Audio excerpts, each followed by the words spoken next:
से गोलाप गछर चित्कार सुनी पारिली। अरे सोच केही पते साहाଯ୍य पे चित्कार करूची जाओ ना बाहर टिके देखि आसीबो। हां हां मु भी त चित्कार सुनची मु एबे ता पाखु को जाउची। एमिति कही काउ बाहर को गला से खोजी खोजी गोलाप गछ पाखरे थिबा एक गछरे जाई बसिला आउ चारियारे देखिला। एक मते साहाଯ୍य करिया पई त केही भी आसुनाहांती ए वर्षारे मो गछ भांगी जिवो मो कोन ताहाले मरि जिबी दया करी मते केही साहाଯ୍य करो मते बंचाओ। हाय रे मो पोड़ा कपाळ ए वर्षारे भेजी भेजी मुई सामान्य गोलाप गछ को रक्षा करिबा पई आसिली ए गोलाप गछ त मोर किछि कामरे आसीबनी ए गोलाप गछ को बंचई कोन लाभ भला हेबो मो मो घर को फेरी जाए। ना ना मते छाड़ी जाओ भला पखी कोन आपका सहित मी एठे बसिछ मते टिके साहाଯ୍य करो मो बड़ विपदरे पड़िछि ए झड़ वर्षारे नहले मो मरि जिबी। तो भई गोटे छोट गछ मोर किछि कामरे आसीबनी तू मोर की बोल सेतिरे मोर कोन जाय आसे मु एबे घर को जाई आराम करिबी। एमिति काउ गोलाप गछ को साहाଯ୍य न करी सेठारु चली गला। रास्तारे तारे को चढ़ी सह देखा हला। अरे चढ़ई ए वर्षारे भिजी भिजी तू कुआडे जाउछु? अरे काउ तू का सोई बारनु नदी पाखरे ताहार चित्कार सुना जाउची एही बडे विपदरे पड़िछि मु ता पाखको जाउची। सेईटा गोटे गोलाप गछ चित्कार करूची काहेकि केजाणी से गोलाप गछ एपरि करूची से एडिकी टिकिए गछ से कहार कामरे आसीबो ताकू साहाଯ୍य करी किछि लाभ नाही। कोन हेला सेईटा गोटे गोलाप गछ चित्कार करूची मु ता पई वर्षारे भिजुची देख गोलाप गछ को बंचई कोन लाभ चाल एठु पळेबा। एमिति से दुई जण गोलाप गछर चित्कार को कान न देई सेठारु चली गले। सेपटे गोलाप गछ साहाଯ୍य पई चित्कार करूथिला।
बापा माँ तो मरी जाइछंती तते भी कोन मरिबा को इच्छा होची जा घर को फेर जा।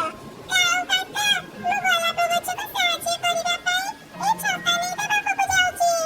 कोन हेला चढ़ी छुआ तू एते बोका ते गोलाप गछ दर कोन कामरे आसीबो जे तू ताको साहाଯ୍य करिबा को जाउछु ताठु भलो हेबो तू मते छता दे दे ता बदଳରେ तू मोठू दुईटा फळ नै जा घरे बसी आराम रे खाइबू।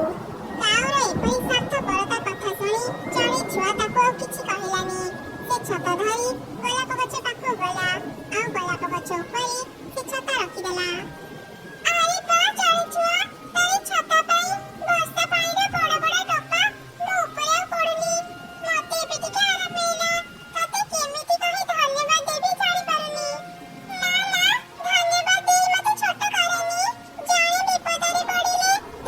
ଏମିତି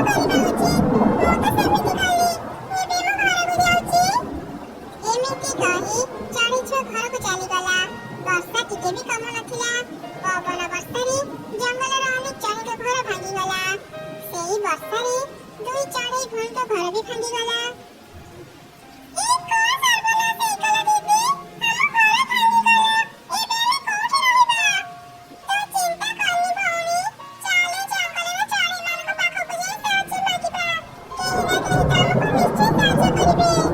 ଏମିତି କଥା ହେଇ ଦୁଇ ଭଉଣୀ ପାଖରେ ରହୁଥିବା କାଉର ଘରକୁ ଗଲେ।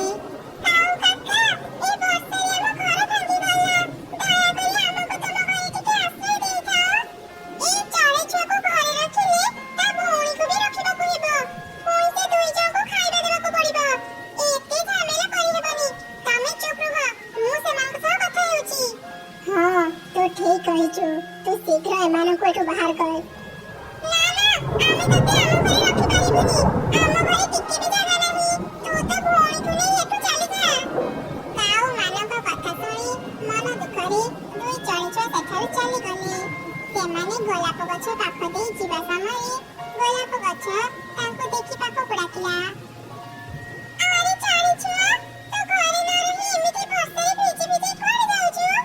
ଏଇ ଝଡ଼ ବର୍ଷାରେ ଆମ ଘର ଭାଙ୍ଗିଗଲା। ଆଶ୍ରୟ ପାଇବା ପାଇଁ ଆମେ ସମସ୍ତଙ୍କ ପାଖକୁ ଗଲୁ, ହେଲେ କେହି ବି ଆମକୁ ସାହାଯ୍ୟ କଲେ ନାହିଁ। କଣ ହେଲା? ଏଇ ଝଡ଼ ବର୍ଷାରେ ତମମାନଙ୍କ ଘର ଭାଙ୍ଗି ଯାଇଛି? ଚଢ଼େଇ ଛୁଆ, ତୋ ପାଇଁ ମୋ ଜୀବନ ଫେରି ପାଇଛି। ତମେମାନେ ଚିନ୍ତା କରନି, ମୁଁ ତମମାନଙ୍କ ରହିବାର ବ୍ୟବସ୍ଥା ଏବେ ହିଁ କରିଦେଉଛି। ଗଛ ଭାଇ, ଓ ଗଛ ଭାଇ, ମୋ କଥା ଟିକେ ଶୁଣ।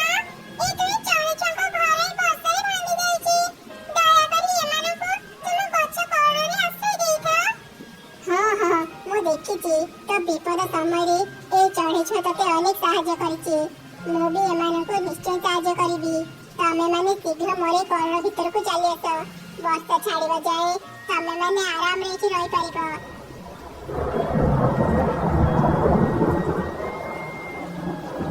ଦେଖିଲୁ ତ ଭଉଣୀ, ଆମେ ଯଦି ବିପଦ ସମୟରେ ଅନ୍ୟକୁ ସାହାଯ୍ୟ କରିବା, ଆମ ବିପଦ ସମୟରେ ଆମେ ବି ସାହାଯ୍ୟ ପାଇବା। ହଁ ଦିଦି, ତୁ ଠିକ୍ କହିଲୁ। ମୁଁ ଆଜିଠୁ ତୋର ଏ କଥା ମାନିବି। ଭାରି ନିଦ ଲାଗିଲାଣି, ଚାଲ ବେ ଶୋଇବା। ତାପରେ ଦୁଇ ଭଉଣୀ ଆରାମରେ ସେ ଗଛ କଡ଼ରେ ଶୋଇଗଲେ। ସେପଟେ ବର୍ଷା ଯୋଗୁଁ କିଛି ସମୟରେ ହିଁ କାଉମାନଙ୍କ ଘର ବି ଭାଙ୍ଗିଗଲା। ସେମାନେ ଅନ୍ୟ ଚଢ଼େଇମାନଙ୍କ ପାଖକୁ ଯାଇ ଆଶ୍ରୟ ପାଇଁ ସାହାଯ୍ୟ ମାଗିଲେ। ସମସ୍ତେ ଜାଣିଥିଲେ କାଉ ଆଉ ତାର ସ୍ତ୍ରୀ ବହୁତ ସ୍ୱାର୍ଥପର। କେହି ବି ତାଙ୍କ ଘରେ ସେମାନଙ୍କୁ ଆଶ୍ରୟ ଦେଲେ ନାହିଁ। ଦୁଇ କାଉ ବର୍ଷାରେ ଭିଜି ଭିଜି ଏକ ଗଛ ତଳେ ଛିଡ଼ା ହୋଇଥିଲେ। ଗଛରୁ ଏକ ବଡ଼ ଡାଳ ଖସି ତାଙ୍କ ଉପରେ ପଡ଼ିଲା। ସେଇ ଗଛ ଡାଳରେ ଚାପି ହେଇ ଦୁଇ କାଉ ମରିଗଲେ। ପାଖାପାଖି ଦୁଇଟି ଘର ଥିଲା। ସେ ଦୁଇ ଘରେ ମିଟୁ ଆଉ ଚଢ଼େଇ ନିଜ ନିଜ ଛୁଆଙ୍କ ସହ ରହୁଥିଲେ। ପ୍ରତ୍ୟେକ ଦିନ ଛୋଟ ଛୋଟ କଥାରେ ସେ ଦୁଇ ଜଣ ଝଗଡ଼ା ଲାଗୁଥିଲେ। ଏମିତି ଗୋଟେ ଦିନ, ଆରେ ଆଜି ତୁ ସ୍କୁଲ ଯିବୁନି କି? ଏଯାଏ ରେଡି ହେଇନୁ? ମା, ମୁଁ କଣ କହୁଥିଲି କି ଆଜି ମୋର ଦେହ ଟିକେ ଖରାପ ଲାଗୁଛି। ଭାବୁଛି ଯେ ସ୍କୁଲ ଯିବିନି। ମୁଁ କାଲିକି ସ୍କୁଲ ଯିବି ମା। ଆଜି ଗୋଟେ ଦିନ ମୁଁ ଘରେ ରହି ଆରାମ କରିବି। ବୁଝିଗଲି, ତୁ ସ୍କୁଲ ନ ଯିବା ପାଇଁ ଏମିତି ବାହାନା କରୁଛୁ ନା? ମୁଁ ତୋର କିଛି କଥା ଶୁଣିବିନି। ଯା, ଶୀଘ୍ର ସ୍କୁଲ ବ୍ୟାଗ ଧରିକି ଆସିବୁ। ମୁଁ ଆଜି ନିଜେ ତତେ ସ୍କୁଲରେ ନେଇ ଛାଡ଼ିବି। ମା ପାଖରୁ ଗାଳି ଶୁଣି ଚଢ଼େଇ ଛୁଆ ସ୍କୁଲ ଯିବା ପାଇଁ ରେଡି ହେଲା। ଚଢ଼େଇ ତା ଝିଅକୁ ଧରି ପାଖ ଘର ସାମ୍ନା ରାସ୍ତା ଦେଇ ସ୍କୁଲ ଯାଉଥିଲା। ତା ପାଖ ପଡ଼ୋଶୀ ମିଟୁ ଏସବୁ ଦେଖି କହିଲା, ଆରେ ଦେଖ ଦେଖ, ଏ ଝିଅକୁ ଜଗି ଜଗି ତା ମା କେମିତି ନେଇ ସ୍କୁଲରେ ଛାଡୁଛି। ନିଶ୍ଚୟ ଏ ଝିଅର କିଛି ଦୋଷ ଥିବ। ନହେଲେ ଏତେ ବଡ଼ ଝିଅ ସାଙ୍ଗରେ କୋଉ ମା ସବୁଦିନ ସ୍କୁଲ ଯାଏ? ଏଇ ମିଟୁ, ମୋ ଝିଅ ନାହିଁ କିଛି ଓଲଟା ପଲଟା କଥା କହିବୁନି କହୁଛି। କାହିଁକି କହିବିନି? ଯୋଉଟା ସତ ମୁଁ ସେଇ କଥା ତ କହିଲି। ନିଶ୍ଚୟ ତୋ ଝିଅର ଚରିତ୍ରରେ କିଛି ଦୋଷ ଥିବ। ନହେଲେ ତୁ ତାକୁ ଏମିତି ଜଗି ଜଗି କାହିଁକି ସ୍କୁଲରେ ଛାଡ଼ନ୍ତୁ? ଚୁପ୍ କର। ମୋ ଝିଅର ଚରିତ୍ର ଫୁଲ ପରି ପବିତ୍ର ଆଉ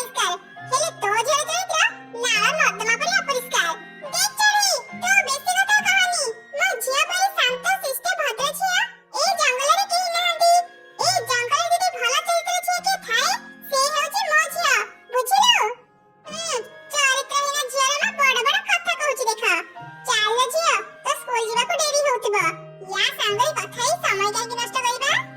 ମିଟୁକୁ ଆଉ କଥା କହିବାର ସୁଯୋଗ ନ ଦେଇ ଚଢ଼େଇ ତା ଝିଅକୁ ଧରି ସ୍କୁଲ ଚାଲିଗଲା। ଏ ଘଟଣାରେ ତ ମିଟୁ ଖୁବ୍ ରାଗିଗଲା। ଶୈତାନ ଚଢ଼େଇ, ତୋର ଏତେ ବଡ଼ ସାହସ! ତୁ ମୋ ମୁହଁ ଉପରେ ହିଁ ମତେ ଅପମାନ ଦେଇ ଚାଲିଗଲୁ। ମୁଁ ଏହାର ପ୍ରତିଶୋଧ ନିଶ୍ଚୟ ନେବି। ଏମିତି ରାଗି ରାଗି ମିଟୁ ଘର ଭିତରକୁ ଚାଲିଗଲା। ସେହି ସମୟରେ ଚଢ଼େଇ ପୋଷିଥିବା ଏକ ବତକ ଛୁଆ ମିଟୁର ଘର ଅଗଣାକୁ ଚାଲି ଆସିଲା। ଆଉ ସେଠି ଅନେକ ଗୁଡ଼ିଏ ପଟି କରିଦେଲା। ମିଟୁ ଘରୁ ବାହାରି ଏସବୁ ଦେଖି ଖୁବ୍ ରାଗିଗଲା। ଆରେ ଆରେ, ଏବେ ହିଁ ମୋ ଘର ଅଗଣାକୁ ସଫା କରିଥିଲି। ତତେ ଆଉ କୋଉଠି ଜାଗା ମିଳିଲାନି ଝାଡ଼ା କରିବା ପାଇଁ? ଏଇଠିକି ଚାଲି ଆସିଲୁ। ଆଜି ତତେ ପିଟି ମୁଁ ମୋର ସବୁ ରାଗ ତୋ ଉପରେ ସାରିବି। ତାପରେ ତତେ ତୋ ମାଲିକାଣୀ ପାଖରେ ଛାଡ଼ିଦେବି। ନା ନା, ମତେ ପିଟନି। ମୋର ଭୁଲ ହେଇଗଲା। ଆଜି ମୋର ପେଟ ଟିକେ ଖରାପ ଥିଲା। ମୁଁ ଜାଣିପାରିଲିନି। ଆଉ ଭୁଲରେ ଝାଡ଼ା କରିଦେଲି। ତୁ ଜାଣି ଶୁଣି କର କି ଭୁଲରେ କର, ମାଡ଼ ତୁ ମୋଠୁ ଖାଇବୁ। ଏମିତି କହି ମିଟୁ ବତକ ଛୁଆକୁ ବାନ୍ଧି ଏକ ଲାଠିରେ ପିଟି ପିଟି ତାକୁ ଆହତ କରିଦେଲା। ତାପରେ ସେ ବତକ ଛୁଆକୁ ଚଢ଼େଇର ଘର ବାହାରେ ଫୋପାଡ଼ି ଦେଲା। ସେତେବେଳକୁ ଚଢ଼େଇ ବି ତା ଘରକୁ ପହଞ୍ଚି ସାରିଥିଲା। ଏ କଣ ବତକ ଛୁଆ, ତୋରି ଅବସ୍ଥା କିଏ କଲା? ବତକ ଛୁଆ ଚଢ଼େଇକୁ ସବୁ ଘଟଣା କହିଲା। ସବୁ ଶୁଣି ଚଢ଼େଇ ଖୁବ୍ ରାଗିଗଲା। ସେ ମିଟୁ କଥା ତ ମୁଁ ପରେ ବୁଝିବି। ଚାଲ ବତକ ଛୁଆ, ମୁଁ ତତେ ନେଇ ଏକ ଡାକ୍ତରଙ୍କ ପାଖକୁ ଯାଏ। ତୁ ପ୍ରଥମେ ସୁସ୍ଥ ହେଇସାର। ଏମିତି କହି ଚଢ଼େଇ ବତକ ଛୁଆକୁ ନେଇ ଡାକ୍ତରଙ୍କ ପାଖକୁ ଗଲା। ଡାକ୍ତର ଚିକିତ୍ସା କରି ବତକ ଛୁଆର କ୍ଷତ ସ୍ଥାନରେ ବ୍ୟାଣ୍ଡେଜ କରିଦେଲା। ବତକ ଛୁଆକୁ ଟିକେ ଭଲ ଲାଗିଲା। ଚଢ଼େଇ ତାକୁ ଧରି ଘରକୁ ଆସିଲା। ଆଉ ଔଷଧ ଖୁଆଇ ତାକୁ ଶୁଆଇଦେଲା। ମା ମା, ମତେ ବି ନିଦ ଲାଗିଲାଣି। ମୁଁ ବି ଶୋଇବି। ଆଚ୍ଛା ମା, ଠିକ୍ ଅଛି। ରାତି ବି ହେଲାଣି, ଚାଲ ବି ଶୋଇପଡ଼ିବା। ଏମିତି ସେମାନେ ଶୋଇପଡ଼ିଲେ। ସକାଳ ହେଇଗଲା। ଚଢ଼େଇର ଘର ବାହାରେ ଏକ ସୁନ୍ଦର ଫୁଲ ଗଛ ଥିଲା। ସେଇ ଗଛକୁ ଖାଇବା ପାଇଁ ମିଟୁ ପୋଷିଥିବା ମେଣ୍ଢା ଚଢ଼େଇର ଘର ଅଗଣାକୁ ଆସିଲା। ଏସବୁ ଘର ଭିତରୁ ଚଢ଼େଇ ଦେଖୁଥିଲା। ସେ ତୁରନ୍ତ ବାହାରକୁ ଆସି ମେଣ୍ଢା ବେକରେ ଦଉଡ଼ି ପକେଇଦେଲା। ଆରେ ମେଣ୍ଢା, ମୁଁ ଭଲ କି ଜାଣିଛି ତୋ ମାଲିକାଣୀ ମୋର କ୍ଷତି କରିବା ପାଇଁ ତତେ ଏଠାକୁ ପଠେଇଛି ନା। କାଲି ସେ ମୋ ବତକକୁ ମାରି ଆହତ କରିଦେଇଥିଲା। ହେଲେ ଆଜି ମୁଁ ତତେ ମାରିବିନି। ତତେ ଦିନ ସାରା ଉପାସରେ ରଖି ଶାସ୍ତି ଦେବି। ନା ନା, ମତେ ଛାଡ଼ିଦିଅ। ମୋର ଭୁଲ ହେଇଗଲା। ମାଲିକାଣୀ କୁଆଡ଼େ ଗଲେ? ମତେ ଏ ରାକ୍ଷସୀ ଚଢ଼େଇ ପାଖରୁ ବଞ୍ଚାଅ, ନହେଲେ ଏ ଚଢ଼େଇ ମତେ ଆଜି ମାରିଦେବ। ମାଲିକାଣୀ, ମତେ ବଞ୍ଚାଅ। ମେଣ୍ଢା ଏପରି ଚିତ୍କାର କରୁଥିଲା। ତାର ପାଟି ଶୁଣି ମିଟୁ ତୁରନ୍ତ ଘରୁ ବାହାରି ଚଢ଼େଇ ପାଖକୁ ଗଲା। ଏଇ ଚଢ଼େଇ, ତୁ ମୋ ମେଣ୍ଢାକୁ କାହିଁକି ବାନ୍ଧି ରଖିଛୁ? ଶୀଘ୍ର ଛାଡ଼ିଦେ ତାକୁ, ନହେଲେ ତୋ ସହ କିଛି ଠିକ୍ ହେବନି। ଏତେ ସହଜରେ ମୁଁ ତ ମେଣ୍ଢାକୁ ଛାଡ଼ିବିନି। କାଲିକା କଥା କଣ ତୁ ଭୁଲିଗଲୁ? ବିନା କାରଣ ତୁ ମୋ ବତକକୁ ପିଟିଥିଲୁ ନା।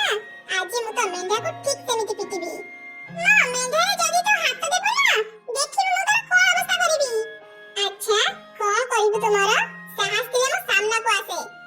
ଏମିତି ରାଗି ରାଗି ମିଟୁ ଚଢ଼େଇକୁ ମାରିବା ପାଇଁ ଆଗେଇଲା। ଚଢ଼େଇ ବି ମିଟୁକୁ ମାରିବା ପାଇଁ ଆଗକୁ ଆସିଲା। କେହି କାହାକୁ ଛାଡ଼ୁ ନଥିଲେ। ମାରପିଟ ହେଇ ଦୁଇ ଜଣ ଯାକ ଆହତ ହେଇଗଲେ। ରହିଯାଅ ମା, ମାଉସୀ ଟିକେ ଶାନ୍ତ ହୁଅ। ତମେ ଦୁଇ ଜଣ ପାଗଳ ହେଇଯାଇଛ। ଏମିତି ମାରପିଟ ହଉଛ, ବନ୍ଦ କର ଏସବୁ। ଏ ମିଟୁର ସ୍ୱାମୀ ପାଇଁ ମୋ ସ୍ୱାମୀଙ୍କ ଜୀବନ ଚାଲିଗଲା। ଏତେ ସହଜରେ ତ ମୁଁ ଏକଥା ଭୁଲିବିନି। ତୁ କଣ ଭୁଲିବୁନି? ତୋ ସ୍ୱାମୀ ପାଇଁ ମୋ ସ୍ୱାମୀଙ୍କ ଜୀବନ ଯାଇଛି। ୟାର ପ୍ରତିଶୋଧ ତ ମୁଁ ତୋଠୁ ନେଇକି ରହିବି। ଏମିତି ରାଗାରାଗି ହେଇ ଦୁଇ ଜଣ ନିଜ ନିଜ ଘରକୁ ଚାଲିଗଲେ। ରାତି ଯାଇ ସକାଳ ହେଲା। ମିଟୁ ଆଉ ଚଢ଼େଇ ନିଜ ନିଜ କାମ କରୁଥିଲେ। ହଠାତ୍ ତାଙ୍କ ଛୁଆଙ୍କ ଚିତ୍କାର ଶୁଣି ସେମାନେ ତାଙ୍କ ପାଖକୁ ଗଲେ। ଆଉ ଦେଖିଲେ ତାଙ୍କ ଦୁଇ ଛୁଆଙ୍କ ଦେହରେ ନାଲି ନାଲି ଘା ବାହାରିଛି। ଦୁଇ ଛୁଆ ଏତେ ଅସୁସ୍ଥ ଥିଲେ ଯେ ସେମାନେ ବିଛଣାରୁ ଉଠି ପାରୁନଥିଲେ। ଏଇ କଣ ହେଇଗଲା ରେ ମା, ତୋ ଦେହରେ ଏତେ ଘା? ଏମିତି ତ ଆଗରୁ କେବେ ବି ହେଇନି। ହଠାତ୍ ଏମିତି କାହିଁକି ହେଲା? ଆରେ ମା, ମୁଁ ତତେ ତ କିଛି ଓଲଟା ପାଲଟା ଖୁଏଇନି। ତାହେଲେ ତୋ ଦେହରେ ଏମିତି ଘା କାହିଁକି ହେଲା? ଦୁଇ ପରିବାର ବିପଦରେ ପଡ଼ି ଅନେକ କାନ୍ଦୁଥିଲେ। ସେହି ସମୟରେ ଏକ ତାନ୍ତ୍ରିକ ବୁଢ଼ୀ ଚଢ଼େଇ ତାଙ୍କ ଘର ବାହାର ରାସ୍ତା ଦେଇ ଯାଉଥିଲା। ହଠାତ୍ ସେ ଅଟକିଗଲା ଆଉ କହିଲା, ଏ ଜାଗା କିଛି ଠିକ୍ ଲାଗୁନି। ଏଠି ରହିଲେ ଅନର୍ଥ ଘଟିପାରେ। ମୁଁ ଶୀଘ୍ର ଏଠୁ ପଳାଏ। ବୁଢ଼ୀ ଚଢ଼େଇର ଏପରି କଥା ମିଟୁ ଆଉ ଚଢ଼େଇ ଶୁଣି ପାରିଲେ। ସେମାନେ ତୁରନ୍ତ ଘରୁ ବାହାରି ଆସିଲେ। ବୁଢ଼ୀ ମା, ଏ କଣ କହୁଛନ୍ତି? କଣ ଅନର୍ଥ ହେବ ଆମ ସାଙ୍ଗରେ? କୁହନ୍ତୁ ବୁଢ଼ୀ ମା, କଣ ଅନର୍ଥ କଥା କହୁଥିଲେ ଆପଣ? ତମେ ଦୁଇ ଜଣ ସାରା ଦିନ ଝଗଡ଼ା ଲାଗ। ଦୁଇଜଣଙ୍କ ଝଗଡ଼ା କାରଣରୁ ଶାନ୍ତିର ଦେବୀ ଏଠୁ ଚାଲି ଯାଇଛନ୍ତି। ସେ ଯିବା ସମୟରେ ତମମାନଙ୍କୁ ଅଭିଶାପ ଦେଇ ଯାଇଛନ୍ତି। ଏ କଣ କହୁଛନ୍ତି ବୁଢ଼ୀମା? ତାମାନେ କଣ ତାଙ୍କ ଅଭିଶାପ ପାଇଁ ଆମ ଛୁଆଙ୍କ ଦେହ ଖରାପ ହେଇଯାଇଛି? ହଁ, ଶାନ୍ତିର ଦେବୀଙ୍କ ଅଭିଶାପ ପାଇଁ ହିଁ ତମ ଦୁଇ ଛୁଆଙ୍କ ଦେହ ଖରାପ ହେଇଛି। ତମ ଦୁଇ ଜଣଙ୍କ ସ୍ୱାମୀ ବହୁତ ଭଲ ସାଙ୍ଗ ଥିଲେ।